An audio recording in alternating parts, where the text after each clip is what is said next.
함께 기도드리겠습니다. 하나님, 주님의 자비의 손길로 함께 하셔서 하루를 시작하게 하심을 감사드립니다.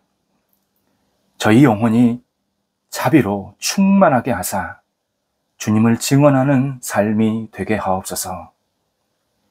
세상을 바라볼 때 주님의 자비의 눈으로 세상을 축복하게 하옵소서. 이웃을 대할 때 자비의 마음으로 따뜻하게 대하게 하옵소서. 힘들어하는 사람을 위해 자비의 기도를 간절히 드리는 날이 되게 하옵소서. 즐거워하는 사람을 위해 자비의 마음으로 같은 즐거움을 나누게 하옵소서. 저희가 해야 할 역할에 성령께서 지혜를 주옵소서. 저희 생각에 주님의 평강의 능력을 부어 주옵소서. 저희 입술에 하나님의 진리의 말씀이 가득하게 하옵소서. 형상에 있는 사랑하는 환우들을 붙잡아 주옵소서. 오늘도 주님의 치유의 손길을 기다리오니 가정에서 병원에서 주님을 바라보는 모든 환우들에게 성령이여 역사하시고 놀라운 회복의 손길이 임하여 주옵소서. 아픈 부위 하나님께서 어루만져 주셔서 나아지게 하시고 나쁜 병균은 물러가게 하시고 회복되게 하시고 다시 건강한 영육이 되어서 하나님을 영화롭게 하는데 앞장서는 하나님의 사람들이 되시도록 인도하옵소서.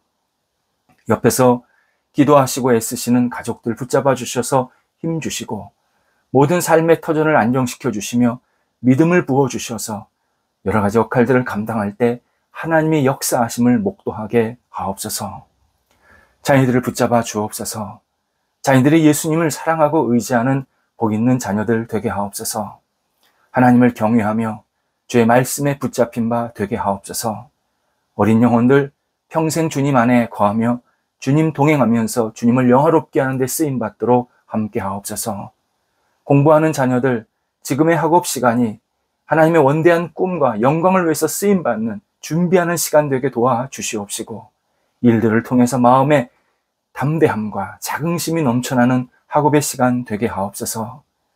국가고시 또 수능을 앞두고 있는 자녀들 붙잡아 주셔서 공부할 때 지치지 않게 하시고 집중하게 하시고 좋은 열매가 맺히는 학업의 시간 되도록 인도하옵소서.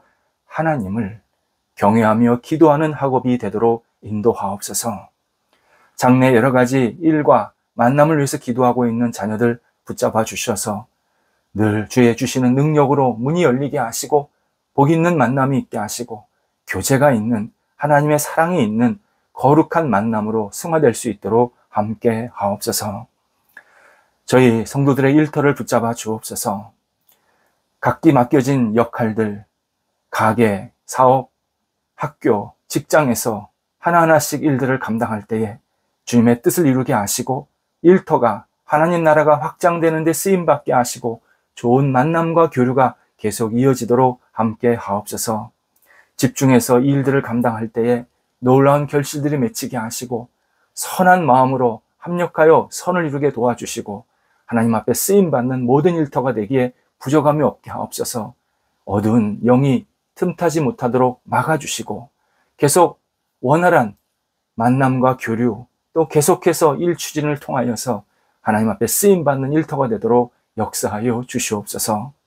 배우고 있고 도전하고 있는 일터가 있습니다. 함께 하셔서 잘 도전하고 배우게 하여 주셔서 문이 열리게 하시고 깨달음이 있게 하시고 열정으로 한 발자국 나아가도록 함께 하옵소서. 시작한 일들이 있습니다. 하나님 순적하게 잘 진행되게 하시고 창의성 있게 잘 감당하게 하셔서 이 일들을 통해서 많은 사람들에게 유익을 전해주며 하나님께 쓰임받고 영광 돌려드리는 시작의 일이 되도록 함께 하옵소서. 열매를 기다리고 있는 일터가 있사오니 도우셔서 복 있는 열매가 맺혀지게 하시고 주님을 영화롭게 하게 하옵소서. 어려움 중에 있는 일터를 이 시간 붙잡아 주옵소서.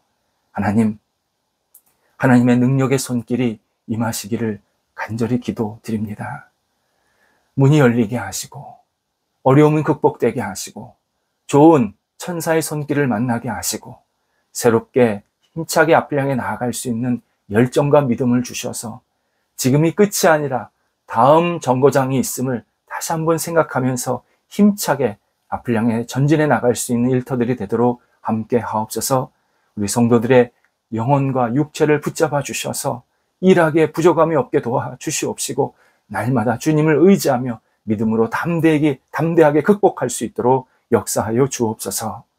출타하는 성도들을 붙잡아 주셔서 오갈 때 성령께서 동행하시고 오늘도 기쁨으로 맡겨진 역할을 잘 감당하시고 돌아오게 하옵소서. 대한민국 지도자들을 위해서 기도드립니다. 백성을 소중히 여기며 사랑할 줄 알게 하시고 지도자들이 맡겨진 역할을 하나님을 경외함으로 하나님을 의지함으로 감당하도록 인도하옵소서.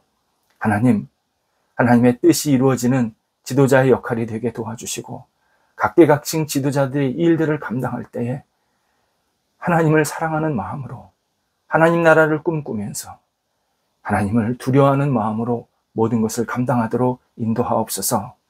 지도자들을 궁히 여겨 주셔서 지치지 않게 하시고 외롭지 않게 하시고 성령께서 한 분 한 분 지도자들을 붙잡아 주셔서 주님의 사랑을 경험케 하시고 맡겨진 역할을 잘 감당할 수 있는 복 있는 지도자들 되도록 인도하옵소서. 저희 그리스도인들을 위해서 기도드립니다. 대한민국에 있는 예수 그리스도를 고백하는 우리 사랑하는 자녀들이 하나님을 영화롭게 하는데 앞장서게 하시고 잘못된 생각에 편승하지 않게 하시고 하나님을 경외하며 하나님 중심으로 예수 그리스도의 마음으로 이 땅을 살아가도록 인도하여 주옵소서. 하나님, 저희가 나라를 위해서 기도하고 또 그리스도인이 맡겨진 역할을 감당하며 빛과 소금의 역할을 감당할 때에 하나님께서 우리 모든 그리스도인들을 마음껏 사용해 주셔서 대한민국이 빛을 발하게 도와주시고 세상 속에서 아름답게 자리매김할 수 있도록 역사하여 주시옵소서. 오늘도 우리 성도들 근심을 물리치는 한 날이 되게 하옵소서. 기쁨을 받아들이는 한 날이 되게 하옵소서. 하나님과 동행하면서 마음껏 쓰임받는 하나님이 영광 받으실 만한 날 되게 하옵소서. 예수님의 이름으로 기도드립니다. 아멘.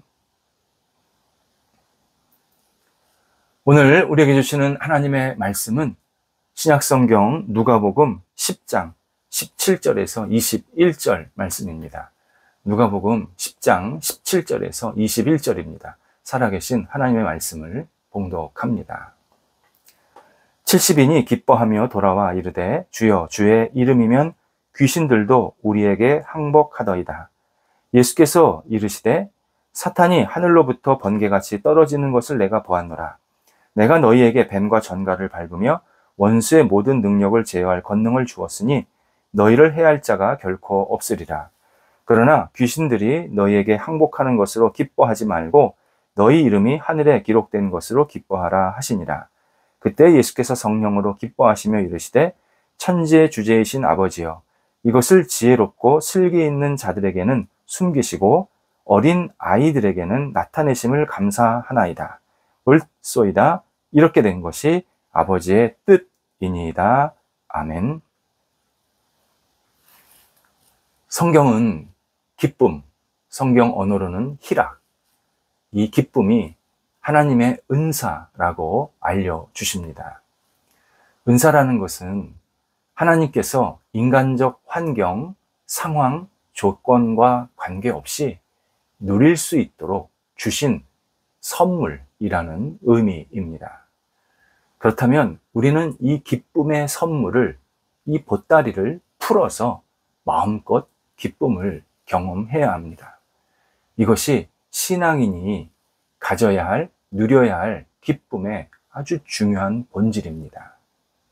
하나님이 우리에게 주신 다양한 은혜를 기쁨으로 반응해야 하고, 기쁨으로 영광 돌려야 하고, 기쁨으로 고백하며 살아야 합니다.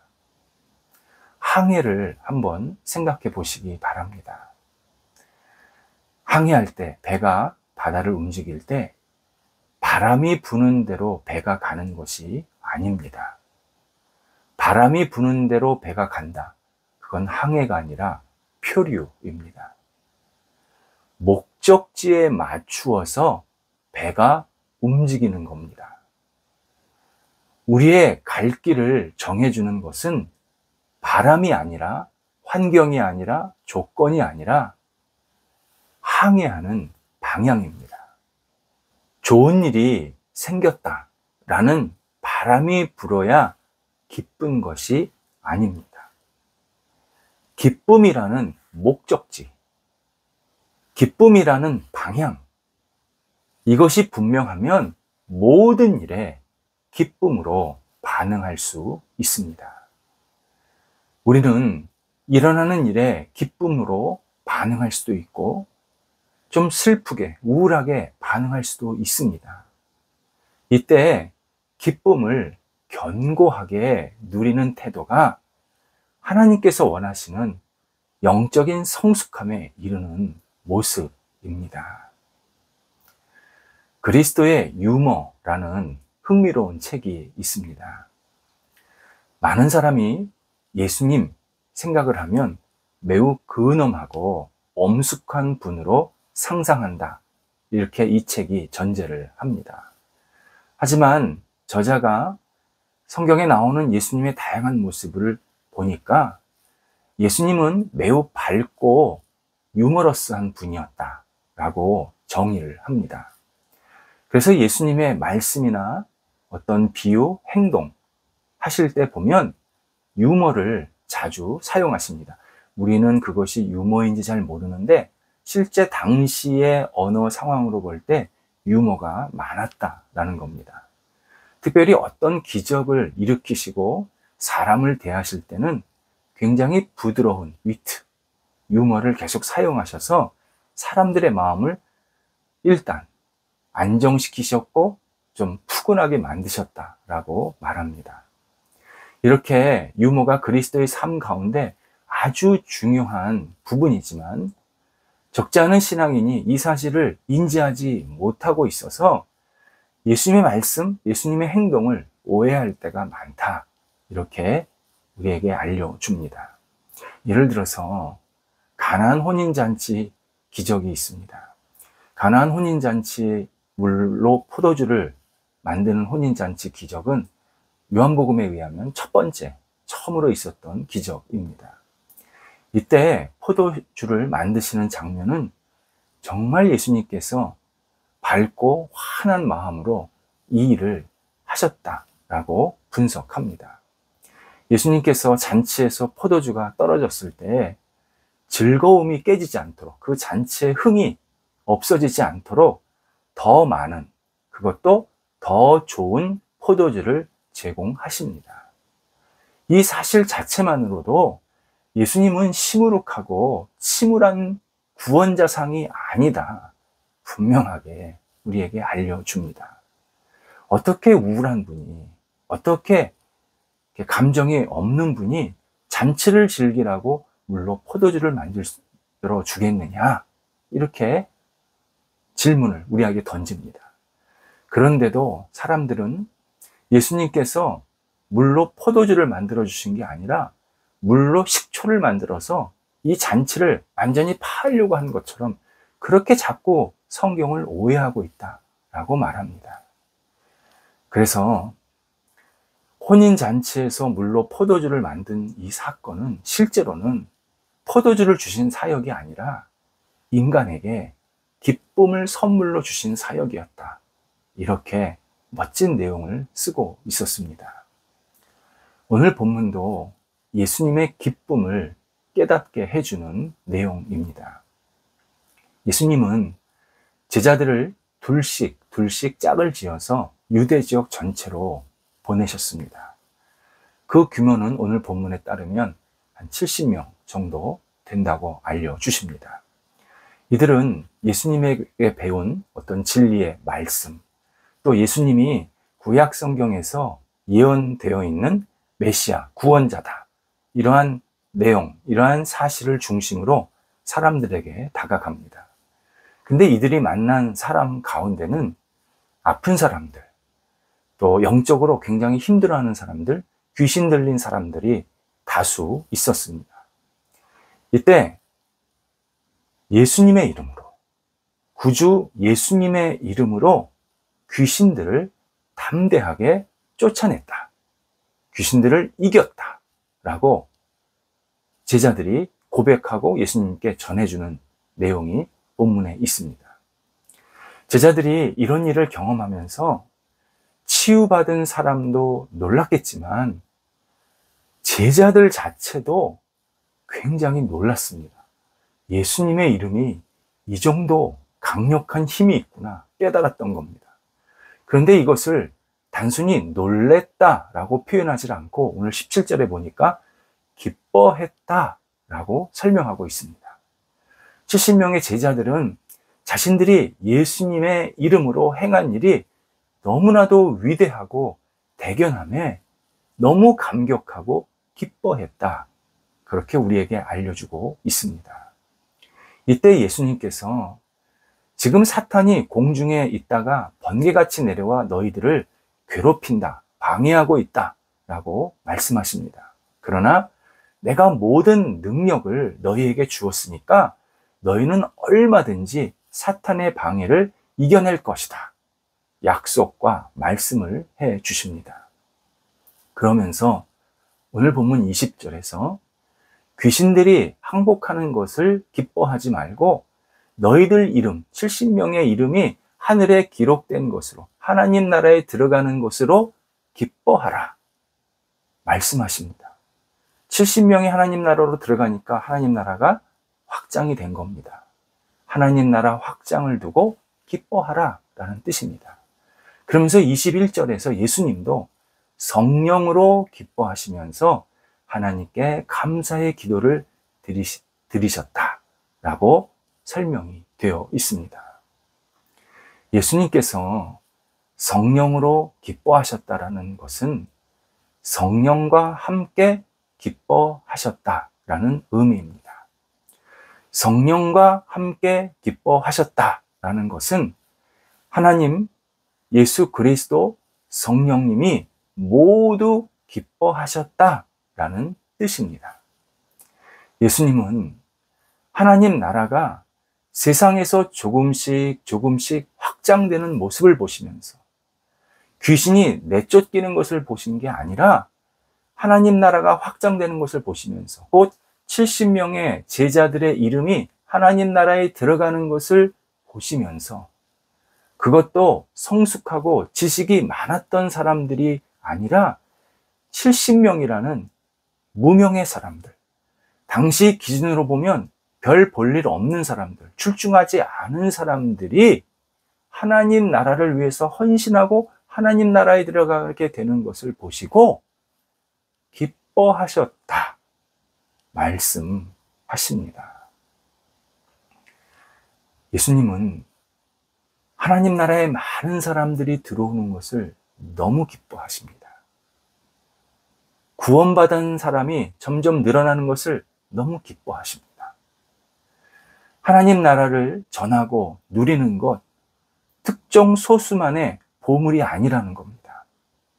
하나님을 믿고 예수 그리스도를 구원자로 받아들이고 성령의 도우심을 구하는 사람, 순전한 믿음의 생활을 하는 모든 사람이 하나님 나라를 누릴 수 있다. 그리고 예수님은 그것을 너무 기뻐하신다. 알려주십니다. 예수님에 대한 단순한 신뢰와 확신으로 가득한 사람들이 누리는 나라, 하나님 나라고 그 하나님 나라가 오늘도 조금씩 늘어나는 것을 보시면서 예수님은 우리에게 박수를 보내고 계신다라는 뜻입니다. 우리도 오직 믿음과 그리고 하나님을 경외함으로 확장되는 이 하나님 나라를 기쁘게 받아들여야 합니다. 내 나라가 확장되고 내 계획이 이루어지고 내가 성공해서 기쁨을 얻는 것 잠시입니다. 일시적입니다. 반면 하나님 나라가 확장되고 하나님의 뜻이 이루어지고 하나님의 영광이 드러나는 일에 우리가 동참하며 영원한 기쁨을 누리게 하시겠다 약속하십니다. 세 번째, 예수님을 믿고 닮아가는 사람이 갖는 기쁨은 하나님 나라가 확장되는 기쁨입니다. 그리스도인은 내 소원이 이루어져서 기뻐하는 것도 있겠지만 우리의 기쁨의 궁극적인 목적은 하나님 나라가 확장되는 데 있습니다. 예수 이름이 더 많은 사람들에게 전달되고 예수 이름이 더 많은 사람들에게 경외의 대상이 되고 믿음의 대상이 되는 것. 그래서 하나님 나라가 점점점 커지는 것. 이것이 신앙인의 최고의 기쁨이 되어야 하고 실제로 영원한 기쁨이 되게 하십니다. 따라서 하나님 나라를 전하든지 하나님 나라를 전하는 사람을 축복하든지 하나님 나라를 내가 누리든지 그리스도인들은 하나님 나라의 기쁨을 가득 채워야 합니다. 우리가 기뻐하는 것, 세상에서의 성공 때문에 기뻐하는 것 아닙니다. 하나님 나라가 온전히 세워지고 드러나고 확장되는 것, 이것을 우리 최고의 기쁨의 대상으로 여길 때 하나님께서도 기뻐하시고 우리에게도 영원한 기쁨이 채워집니다. 기도하겠습니다. 하나님, 저희가 하나님 나라가 확장되는 일에 기쁨을 갖게 하옵소서. 주변 사람들이 예수를 믿고 의지하며 하나님 나라에 동참하는 모습을 보면서 또 저도 하나님 나라의 확장에 아름답게 쓰임받는 헌신을 통해서 마음껏 기쁨을 누리게 하옵소서. 오늘도 저희가 한 날을 보낼 때에 성령께서 하나님 나라의 확장에 저희가 아름답게 쓰임받도록 인도해 주시고 이를 통해서 영원한 기쁨을 누리게 하옵소서. 예수님의 이름으로 기도드립니다. 아멘.